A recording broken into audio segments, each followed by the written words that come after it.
ikkinchi narxlarni egasiga zakazlarni beramiz.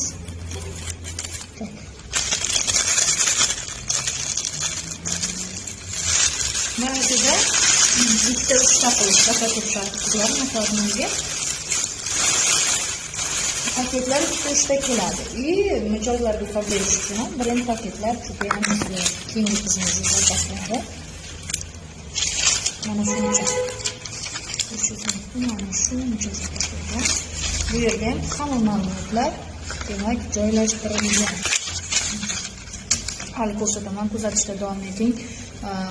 100 ballik zakaz olgan qizlarimiz bor. Bittada 100 ball qancha bo'ladi ko'rasiz. Bu yerda hozir bizda 343.700 so'mlik zakazni sklad narxida teramiz hozirda. Tak, bu yerda katalog narxi bo'lgan, summadan skidka, o'sha oyligidan